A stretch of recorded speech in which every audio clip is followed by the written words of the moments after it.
Right now, I'm in Old Town, Florida, at the campsite. Where I'll is be that? here just north of you, about maybe about 100 miles, 50, 60 miles out of Tampa area, north. Oh, Tampa. Oh, okay. Just north to find Old Town. It's a little bitty town. You blink your eyes, you go right through. Okay. Unless you're on a bicycle, then it takes a little longer, but yeah. Yeah, pretty much. No, I'm just dragging my feet north to Nashville, Tennessee. I got 647 miles to go, so I got to do about, I don't know, I figure out about 25 miles a day, so I just kind of crawl up the coast here and visit all these neat little places. Oh, wow. That's certainly an adventure.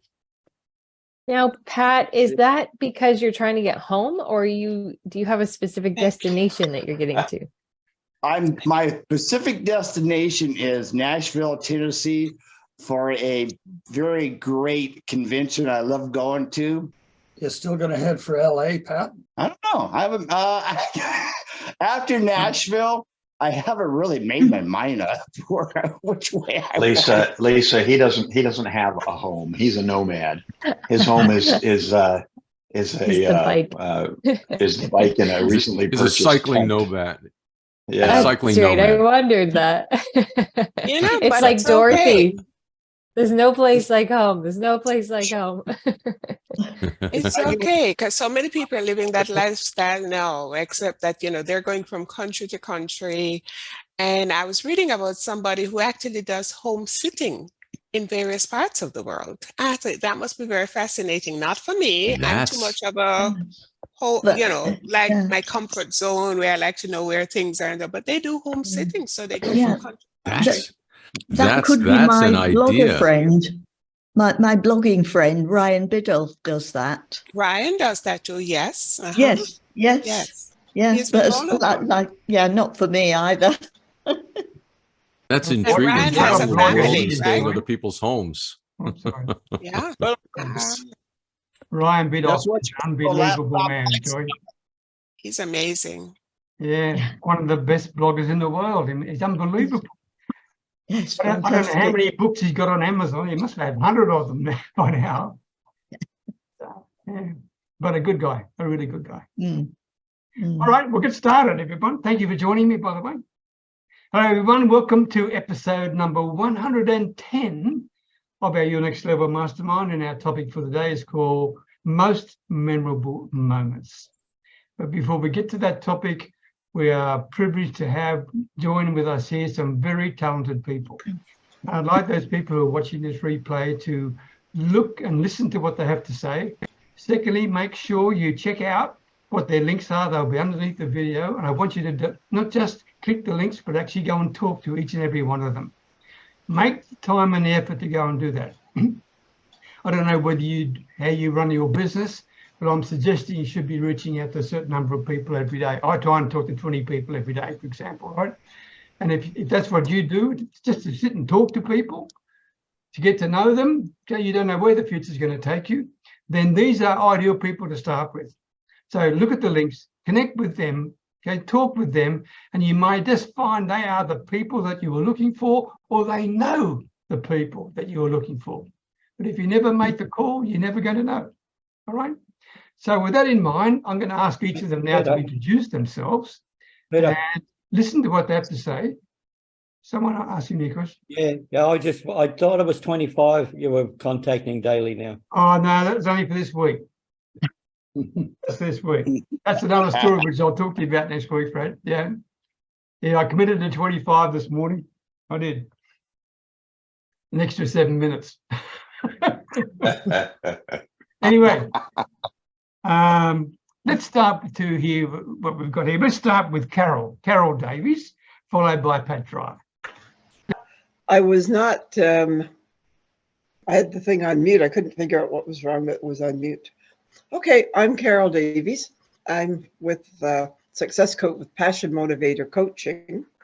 And what I like to do is to work with stressed out women entrepreneurs who are 40 plus or midlife, who've seen a lot of change and, thing in their life.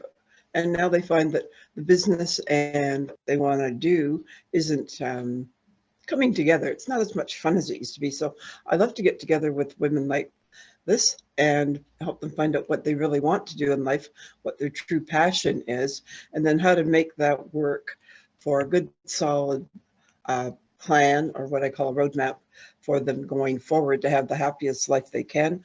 Lots of time for friend, family, and fun.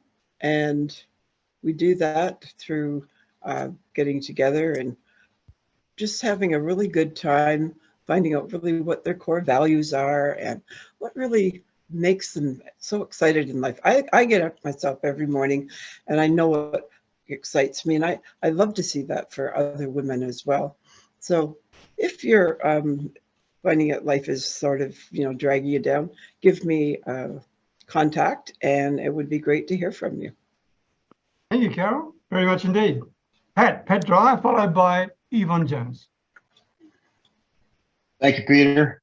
Hello, everybody. I'm Pat Dreyer, and I'm from Phoenix, Arizona, here in the United States, and I'm in network marketing with My Daily Choice. Now, I think network marketing is without a doubt the best way to start a home business and attain freedom and own your life. And I don't know many businesses where you can get in for free, you can get trained for free, and receive all the necessary tools to make a 6-figure income your first year. So what do? I show people how to make money, and I show them how using network marketing as that vehicle, as it's really just a business in a box anyway. There's 3 simple steps, and once you learn these skills, you'll never have to work for someone else ever again. The only thing you need is desire and commitment. Other than that, if you're interested, I can send you some information. Peter, thank you very much. Thank you very much. Good on you, Pat. Yvonne Jones, followed by Alan Edwards.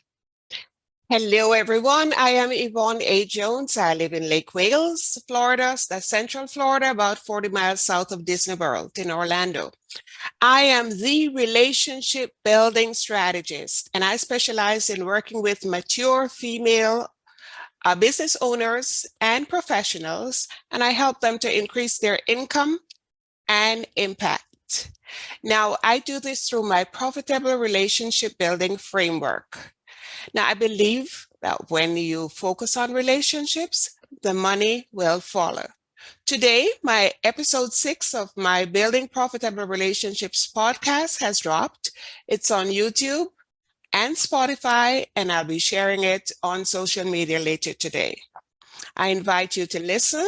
I would appreciate if my little network here, listen to my podcast, just view my podcast, give it a like, and make a little comment if you wish.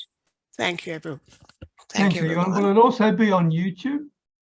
It's already on YouTube. It's usually there on Tuesday, and on Wednesday, it's released on Spotify. That's so where it's I already normally can there. find it easier. Okay. Yeah. Right.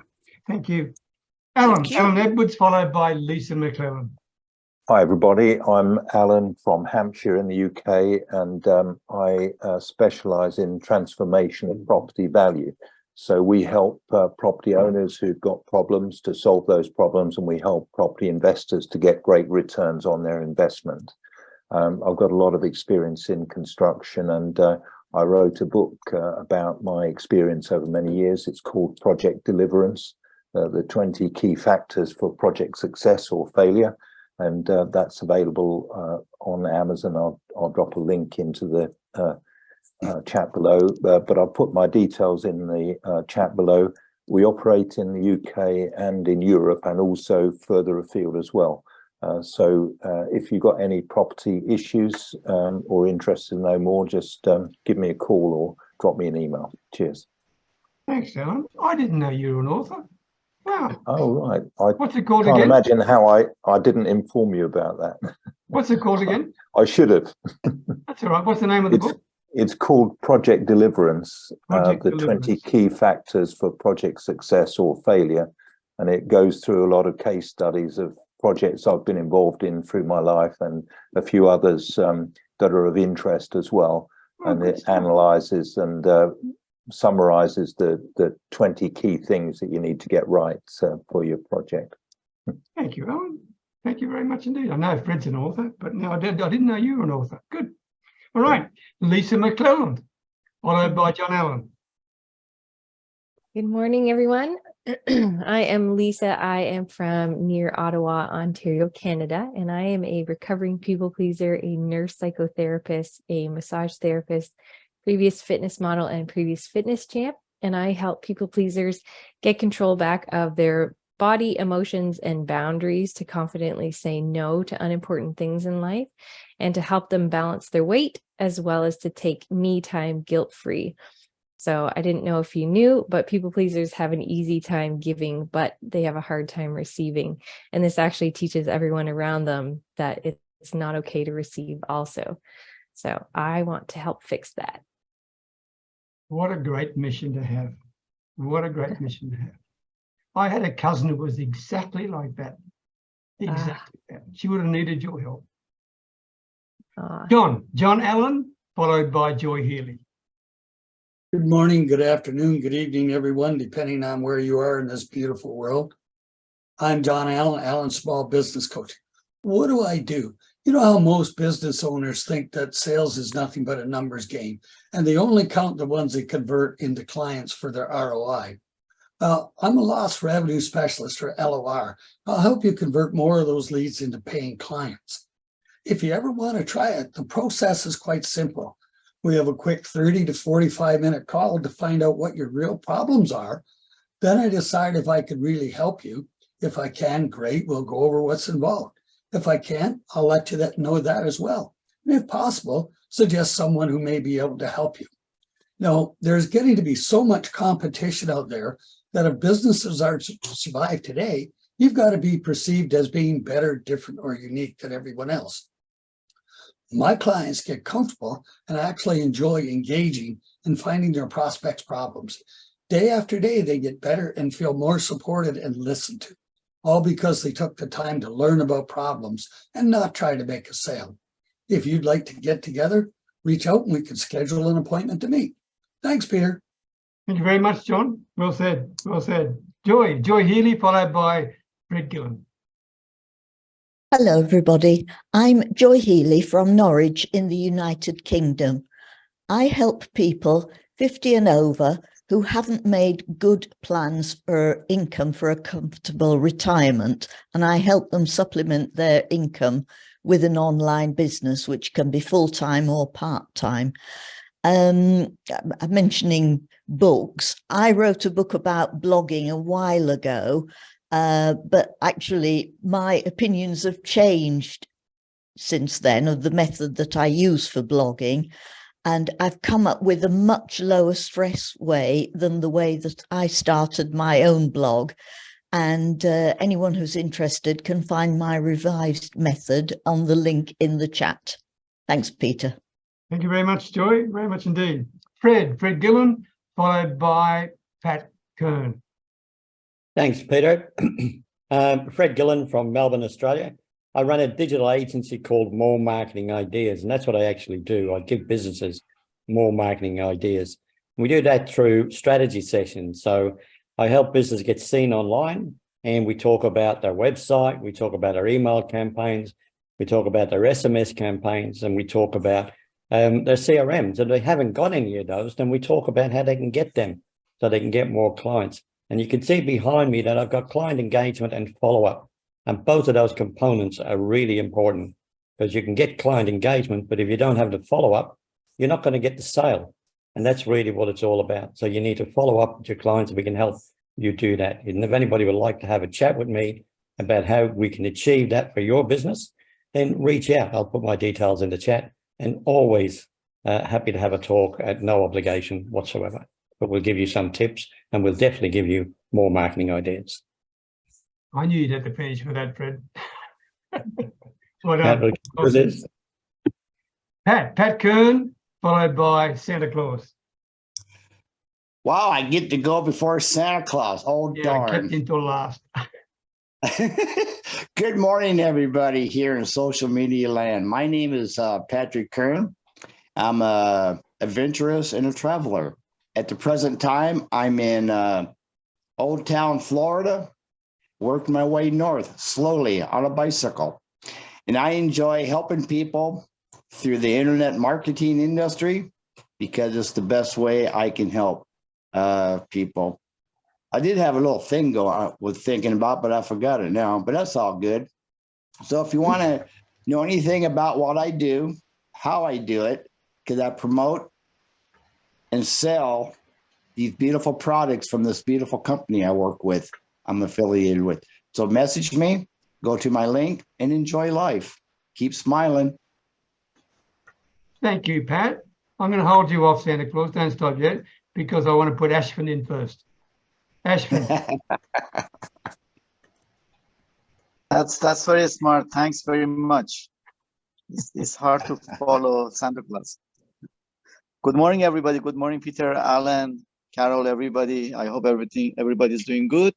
My name is Afshin Nui from Richmond Hill, Canada. I help small businesses to grow. And I asked them this question: Are your clients slipping through your fingers? If so, don't feel bad. It happens to all of us. We take the return of our customers for our products or services for granted. And we all know it is much harder to get new clients, something like 12 times more expensive. So it's better to find out how to keep the existing clients, and I can help you with that. I prepared a free report that goes through the steps of keeping your existing clients and make them loyal to you. To find out, you can email me at abshinuhi@gmail.com. Thank you very much. Thank you, Ashvin. Hang on, Santa Claus. Mark N-Star, followed by Santa Claus. Yeah, I'm Mark from Hamilton, New Zealand, and I'm a wealth making opportunities consultant. And we're just founder of a strangers group. We just recently started a Strangers Educational Academy. So we're setting up training courses and working with other training colleges. And so we're just launching a new program for sales coaches. And we'd like to be able to work with them after they're finished. We're also doing an entrepreneur program just about to be released. And yeah, same thing. We're really keen to work with these people after they've been through the courses. And we have ongoing opportunities going forward. That's what we're doing at the moment. Thank you. Thank you very much, Mark. Well done. And I'm delighted to be able to help work with your charities, by the way. I'm more than Yeah, no. Okay. Okay. That's great, Lord. No, my pleasure. Thank you, Peter. Thank you. Get me while I still got the energy, mate. Okay. Anthony, Santa Claus. Well, hello, everyone. Oh, it's so good to be here, to see everyone. I'm telling you, I just love this so much. Oh, I love being with everyone. You know, these days there seem to be so dark and dreary. So why not have Christmas every day? Why wait to one day a year? Why hold it to one day a year? Why can't we celebrate Christmas every day? You know, that spirit within each and every one of us I'm telling you. So you know what I'm trying to do? I'm trying to help do that. I'm trying to make myself available to talk to everyone all year round. And I'm doing that via Zoom. So who do you know that would love a visit from Santa? You know, a 15-minute Zoom session. That's all it takes. Just a little bit of a spark to put a smile on your face and put a little pep in your step for the rest of the week. Oh, I'm telling you. Oh, boy. You know, so who do you know that has a youngster, a niece, a nephew, a grandchild? Hey, even a coworker. They would love a mid-year check-in, a birthday greeting, or just a special message from Santa. Just an attaboy for your coworker. Hey, happy birthday. What a special day it is, because each and every one of us is so special in the entire world. There's no one like you. And to celebrate that, oh boy, I tell you, I would love to do that. You know, I work with kids from 1 to 92. And there's something else that I love to do too. I love to help people get together. You know, a couple of years ago and last year, I helped some people get engaged. Oh my goodness, what a feeling that was. And but all the smiles on everyone's faces everywhere around, just to have Santa say, hey, I want to help you say, I want to spend the rest of my life with you. What an amazing experience. So what I'm doing is I'm putting all my information to contact me, to reach out to me in the chat box. And oh gosh, I would love so much to talk with you. Love so much to talk with you and help you with that. Also, another thing that Santa's doing to help keep the days full and active, I do voiceover work. You know, I've been doing that for over a decade and a half. You know, I work with web video producers, instructional designers, audio producers to help them create friendly, engaging, and trustworthy training videos, web explainer videos, voicemails, and even on-hold messages. Oh, I tell you, there's nothing more than using the gift that God has given us. Each and every one of us has that special gift, and that's why we're here, and that's why we're sharing that with the world. So I use that also with my voice. So, and there's nothing more satisfactory than using my voice to help someone in their business. And I tell you, there's nothing like that. That information's in to help me, to let me help you out with your voiceover, doing voiceover work, or if you know anybody that needs voiceover work, or assistance, just that information is going to be in the chat room as well. So, but I look so forward to talking with everyone and seeing you all. Oh, I tell you, to help get that shine, everyone to shine. Now you know why we put him last, right? Thank you, Anthony, Santa Claus. Apologies we've got from Bonnie Hewitt, who's been through the wars a bit with health at the moment, Janet Pacelli, Andrew Kavanagh, who can't quite make it back on time. He's just landed actually in the Gold Coast, and Jeff Veal, he couldn't make it either. Now, our topic for the evening is called Most Memorable Moments, okay? And there's a reactions button down the bottom there. You just raise your hand and I'll take you in the order that you've been raised. But let me just share one to start with. I had a really memorable moment today. This is really simple, but it's memorable for me.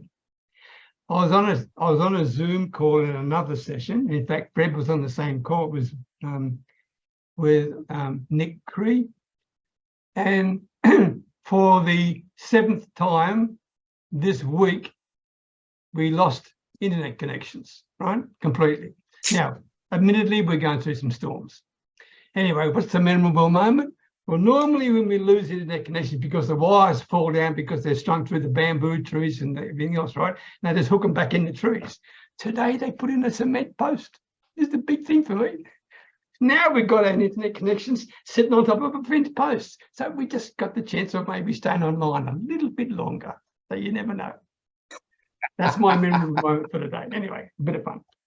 John Allen, most memorable moments. I've had the privilege of having quite a few in my life. One of the big ones was obviously when I proposed to my bride and she agreed. So that was a big one for me, you know, and then through my career and everything else. But another great memorable moment is being on these calls with you guys. You know, it's such a pleasure every week to be here with people that share from their heart and are truthful about it. You know, it's no BS and all the rest of that crap. You know, and I just want to say thank you to each and every one of you for that. Thank you, John. That's very kind of you. From your heart as well. Appreciate that. Santa Claus. Memorable moments, my man. You're muted. Well, I have two memorable moments. One of them was talking to my grandkids, I'll bet. Oh, well, absolutely. Well, that's three.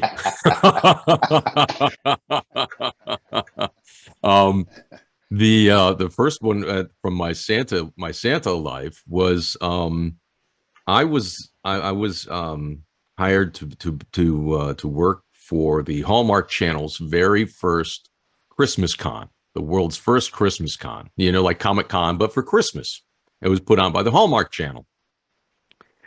And while I was there, you know, I was greeting and having pictures taken with people, and this family came up to me, a mother and her two children, and her son is autistic, severely autistic, And she said, you know, he doesn't speak, he doesn't touch anybody, doesn't do anything, and with people, doesn't do well in public or whatever.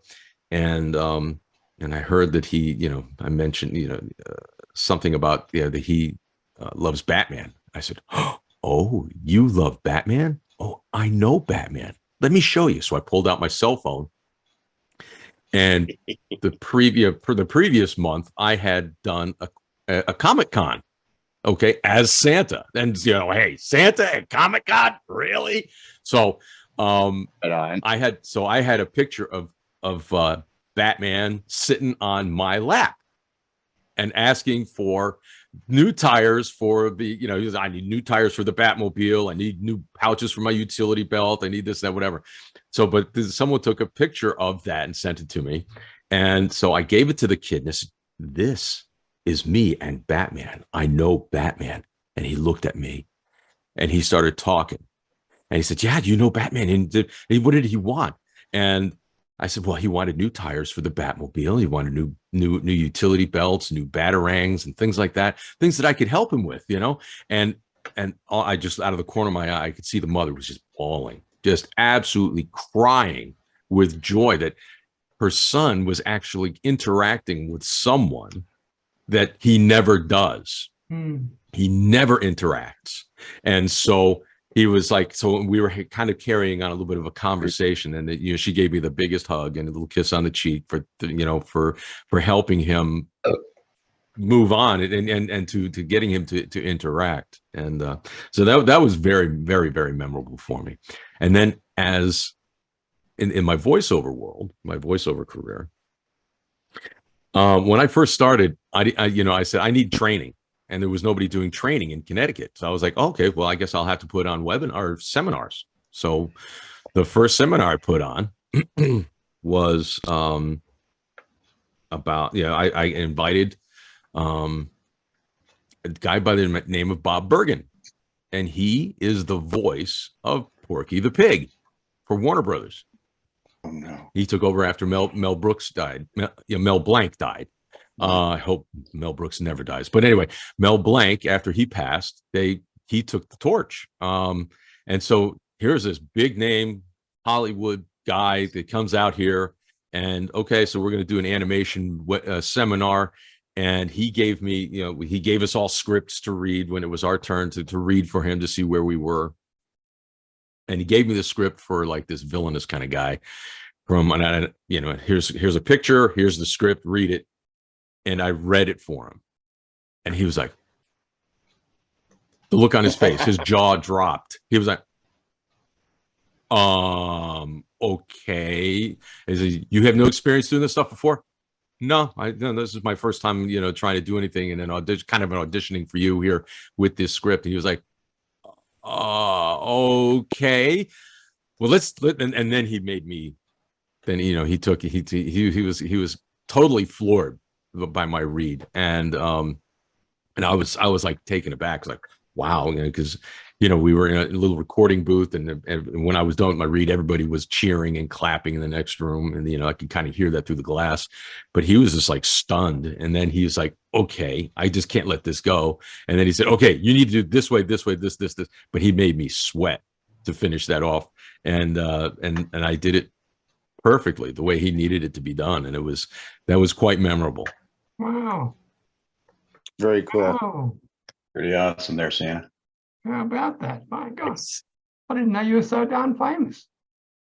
Wow. And the big thing is, I had done one more seminar, and then there was a big voiceover convention in LA, and I went there, and all of a sudden everybody was like, you know, my wife and Janet and I walked in, and you know, we're going through, and it was like, hey, I'm Anthony. You're Anthony Pacelli? You're Anthony Pacelli? Oh, I was like, am I on the red carpet here or something? You know, it was, you know, because I had put on a seminar for he and another guy by the name of Pat Fraley, who did some cartoon work for Teenage Mutant Ninja Turtles, and cool. In the toy realm, he did the voice of Buzz Lightyear and all this other stuff. But it was pretty cool. But I was walking through there, and I was like, oh, I'm a celebrity of some sort. I don't know why or how. Thank you, Anthony. Well done. Lovely share. Pat Dryer, most memorable moments. You know what, Peter? At this stage of my life, there's a lot of them. And here's something for you workaholics that you might want to take note of. The majority of them, if not all of them, are memorable moments, including family and friends. But I gotta say, you do pull some friends out of work. Not a lot, but you do. You just do. It's the same thing here. But one of the memorable moments is really a period of time. And this friend of mine and I, and poor guy's got dementia now, so he doesn't even know where he's at. But we used to travel around. Can you see that? It's snowing like crazy. It's so freaking cold. It's not even funny. We used to travel South Dakota, go pheasant hunting every year. And of course, there were areas around the Phoenix area that we could go quail hunting. And so we did this every year. And I'm telling you, we made some most incredible moments out of it. But he got dementia and we haven't been hunting in 3 years. And the last hunt we took my grandson, who was his patient. So that this was kind of the cool. So he's Dr. Jack and his dad and Jack. And we all went out hunting for Jack's last hunt. And thank God we didn't see any birds. The last thing I wanted him to do was shoot his gun. but it was great to have him out there. And like I said, we haven't been out in 3 years. My grandson keeps asking me, so I need to get back at it and start making the memories with him that I had with Jack. And so, yeah, those are memorable to say the least. Another one is we've been married now for next month. It'll be 42 years. A long time. Congratulations, Pat. Yeah, six good years. And I'm That's kidding. when you were traveling, right? Right. But our 25th wedding anniversary, we actually went and spent it in Australia. And we did the bridge climb. And at the time, the bridge climb was fairly new. So we were one of, I think, less than 2,000 people that had gone to the top of that thing, at least paid for legally. I don't know how many people have been up there otherwise, but so yeah, that trip down to Australia was pretty amazing for our anniversary. Excellent. And now one of the guys that used to work for me down there, he's been up here about 5 years ago. He bought a condo up here. I don't know if the family's going to come up this way or not, but or move this way or not. But there's some weird things going on in Australia, so he's thinking about it. But he and the family are coming out in August, and so they'll be staying at the house. So that'll be nice. So you do make friends at work. Thank you, Pat. Great sharing. Thank you very much indeed for that. Joy Healy. Okay, thanks, Peter. As I've mentioned a time or two, when I was growing up, I used to work alongside my parents in their newsagent shop at the seaside, and I really loved that. Later, as an adult in the early 1980s in London, I had chance to visit the news offices of one of the national dailies from, it was probably about 9 p.m. to see the daily newspaper going through to the dispatch right from print. So we watched all the stages from the stories being set in, at the time it was metal printing press, right through to the point where those enormous machines, printing presses, started rolling, and then they carried on right up to the newly printed papers being wrapped into bundles, such as those that were delivered to my dad each morning 200 miles away, and of course much further. But what was so memorable was the noise and the power as those printing presses started rolling. First it was slowly, and then they picked up an amazing speed, not to stop until the early morning, and then the whole process started again the next evening. It didn't happen the night that I was there, but part of the thrill was imagining the editor shouting, "Stop press!" and the vast machinery slamming to a halt. But that was such an amazing night. Thanks, Peter. Thank you, Joy. Before we get to you, Yvonne, I could not answer this question, by the way, most memorable moments. I thought about it when I came up with the question. Because every day to me is memorable. I mean, I'm just happy to be able to wake up, be quite frank with you. That's a memorable experience for me, really, truly. And I had great pleasure in telling this lady today. She said, "How old are you, Peter?" I said, "I'm approaching 70. She said, "Oh, wow." I said, "From the wrong direction."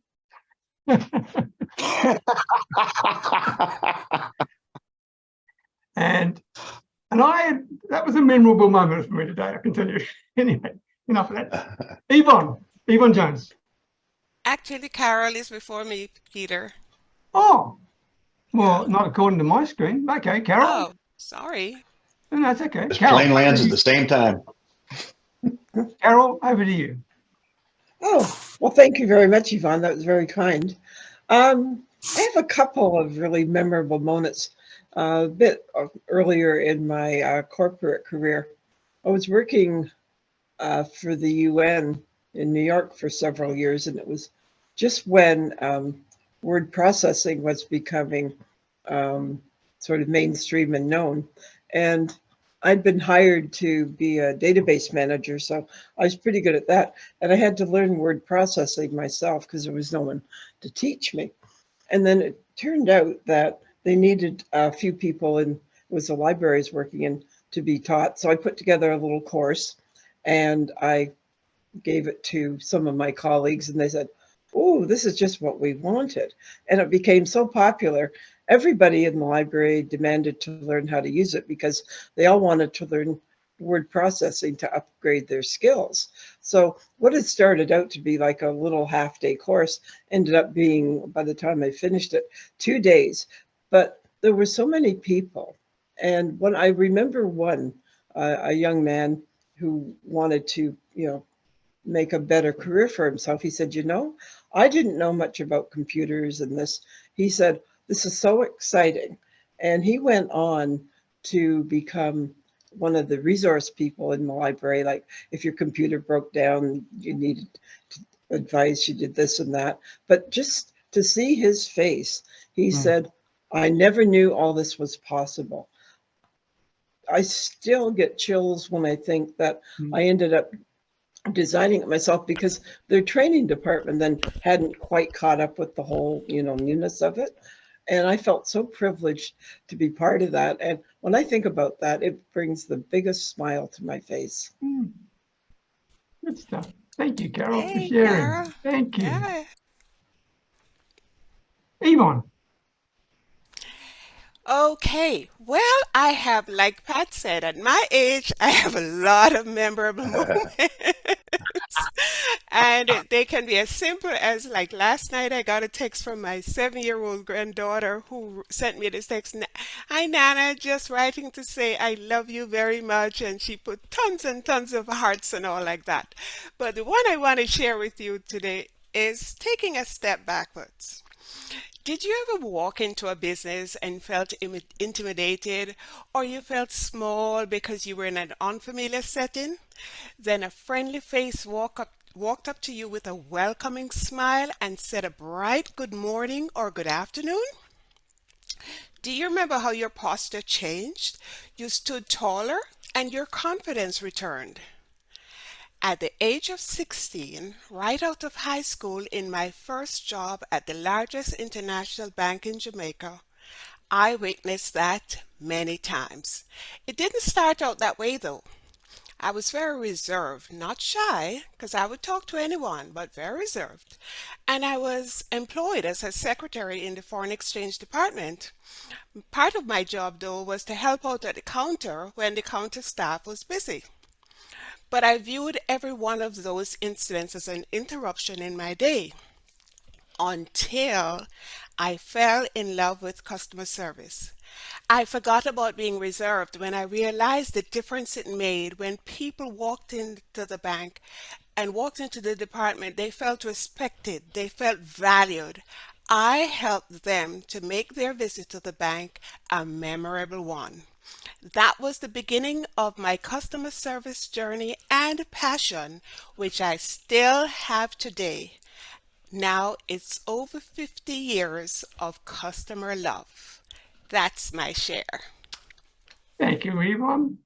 Thank you so much. And Welcome. banks are the only organisation I know that put a rope between themselves and the customer, right? Think about that. Come to think of it, yes. Yeah. Hey, Peter. That's to Yvonne- stop the run on the Yvonne- banks. Yeah, right. Well, you can do that on your computer now. Yeah. But Yvonne, that actually comes out of the book Science of Getting Rich. It's the chapter on the impression of increase, and it's really just leaving people better off than you found them. And Yeah. you do a yes. wonderful job of that. Yes. Thank you, Pat. I appreciate that. Thank you. Great sharing, Yvonne. Thank you very much. Lisa McClellan, most memorable moments. Well, I think you've all probably heard me say in my intro there, previous fitness champ and fitness model. So that's by far my most memorable experience and memory, I suppose. Yeah, it's kind of funny. It was kind of like a love-hate memorable experience. So I won a first place trophy after doing a fitness competition. So I worked hard, did all the exercising and all the strict regimented everything that you have to do to have a basically bodybuilder's body. And it was really great because it, being on the stage there felt amazing. Like I specifically knew if I won first, I would hold it above my head and go, yeah, like, look at me. This is sacrifice. This is not seeing my friends, not eating food, not sleeping, waking up early, doing all the exercises. I'm enjoying this. So it was quite the moment in the moment, and it felt really great. The interesting part, though, was the aftermath of it. So this is the not so great memory part of it. I basically crashed hard. I went from the highs of, look at me, it's the first time I've ever done something. I can, it's not about just being born gifted. I actually worked hard. I got the success, and I proved to myself that I could do something that I maybe never thought that I could ever do. But then I did crash hard, as I say. I didn't have balance. I didn't know how to maintain that. My identity was sort of wrapped into people telling me, oh, you look great. So it was definitely a downward spiral to exacerbate the people pleasing and the body shame and identity issues that I had. But I definitely crawled out of that hole and realized that you don't have to be extreme. Thanks, Pat. You don't have to be extreme with things. You can actually do them in a gentle, balanced way. You can lose weight and still have friends. You can lose weight and still eat what you want. You can have balanced emotions and, not be crazy snapping on people because you know how to deal with stress in these certain situations. So that would be my most memorable from all of the highs and all of the lows. And it's basically who it was the pivotal point of who I've become now. So. Wow. Lisa, you are something pretty special. Thank you so much for sharing that. Well, thanks for listening. Alan Edwards. Hi, Peter. Hi, everyone. My memorable moments are under the category This Sporting Life, because I've been very fortunate to be able to, first of all, stay alive to my age, and then secondly, to be able to still do sports at a reasonable level throughout my life. And my sort of sporting journey started off in around about 71 with some sort of ultra canoe races. Nobody really knows much about this race, but there's a race in the UK called the Devizes Westminster canoe race. It's the longest canoe race in the world. It's 125 miles or 200 kilometers.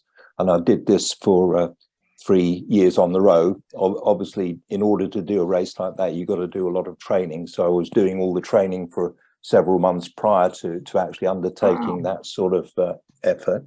And one year, me and my partner, you do it in a double canoe. We won the Reserve Forces Trophy, which was like our little group of participants.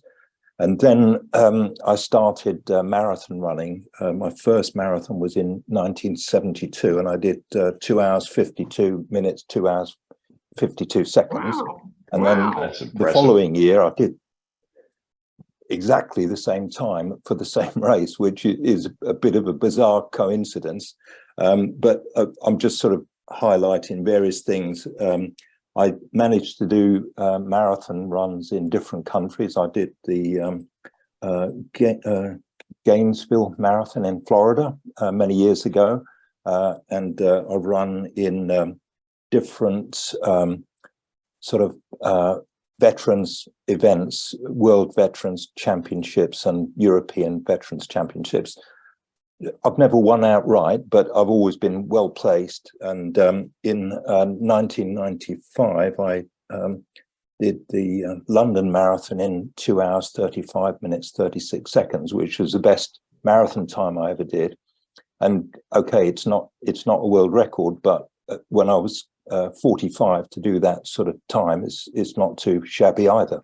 That is fantastic, Alan. What? Yeah, wow, I'm a that's good track and field freak. I know exactly where you're coming from. Yeah, and a few other things. I've done marathons in Italy, Slovenia. I've got second place in my age group in Italy, and yeah, different things. But my real sort of gratitude is that I've been able to still do this, and I can still run, and I still enjoy running. So that's my little story. That's Let me pretty get this awesome. right, Alan. You actually ran a marathon in 2 hours, 35 minutes, is that right?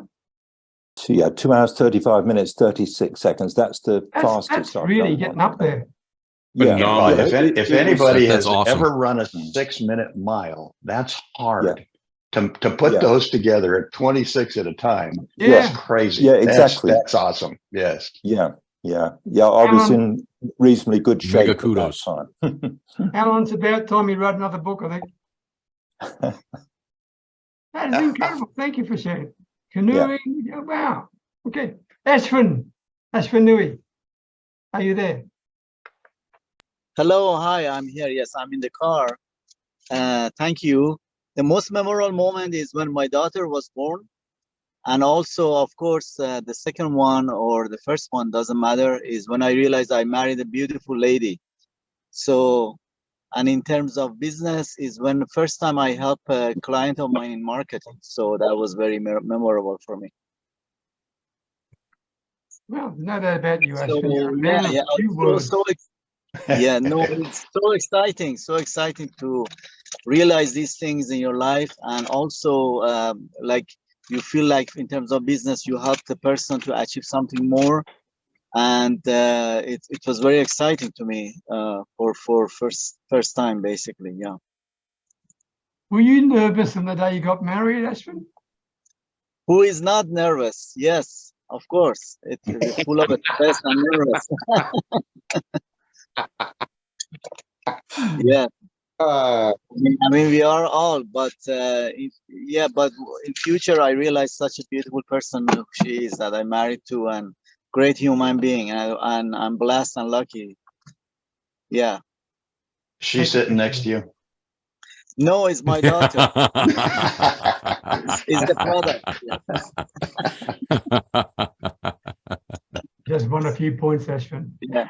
So yeah, because she was very understanding in the different situations in terms of life goes up and down. I'm sure you all know that.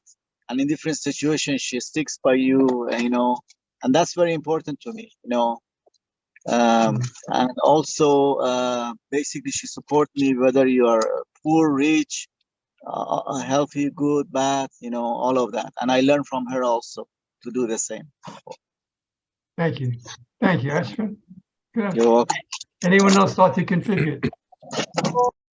Most memorable moments. Patrick Kern. Patrick.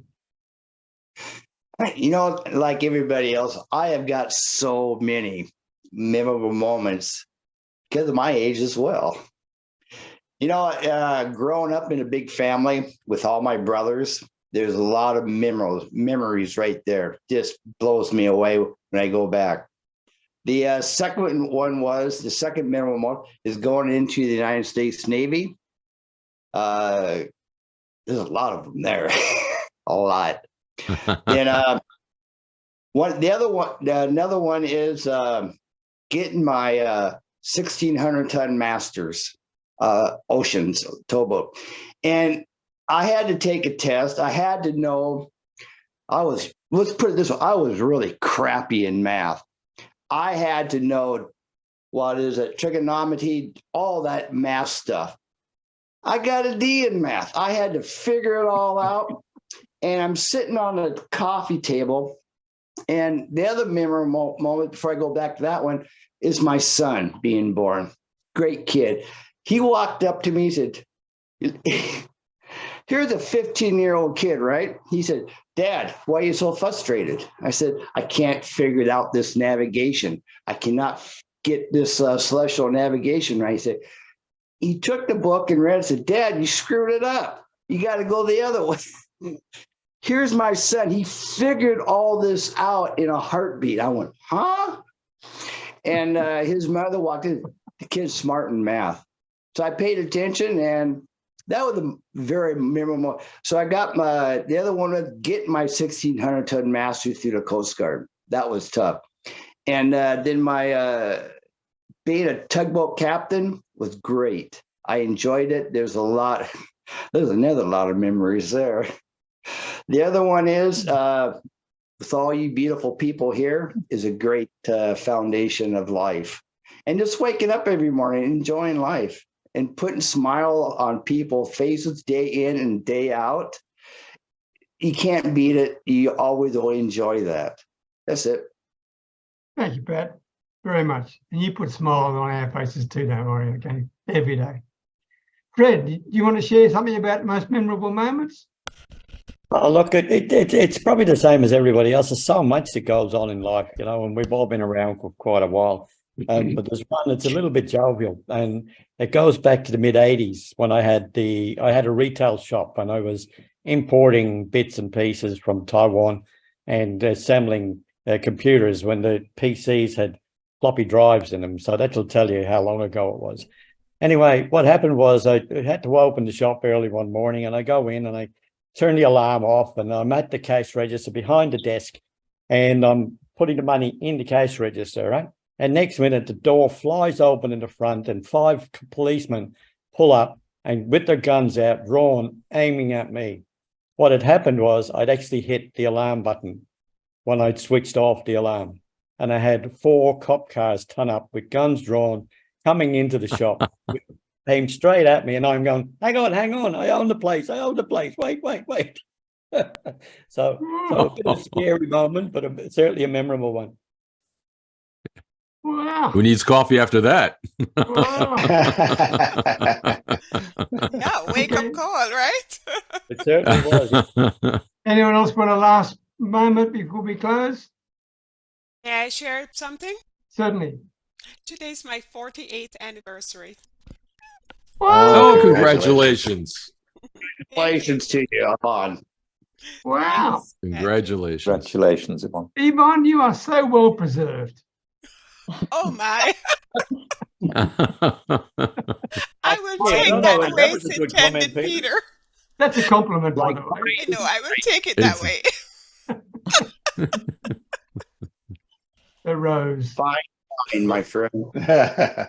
Okay, everybody, thank you. Thank you so much for sharing. Personally, it was some incredible surprises tonight. I mean, I really enjoy hearing all your stories. So I want to say thank you for sharing your time, and thank you for working together with us to make our family of Your Next Level work. So until next week, best wishes and take care. Bye for now. Thank you. Take Bye-bye. care. Everyone keep, Bye, everyone. let those lights Have a nice shine, day. everyone. Keep shining, keep shining. Thanks, everybody. Anthony, thanks. Bye.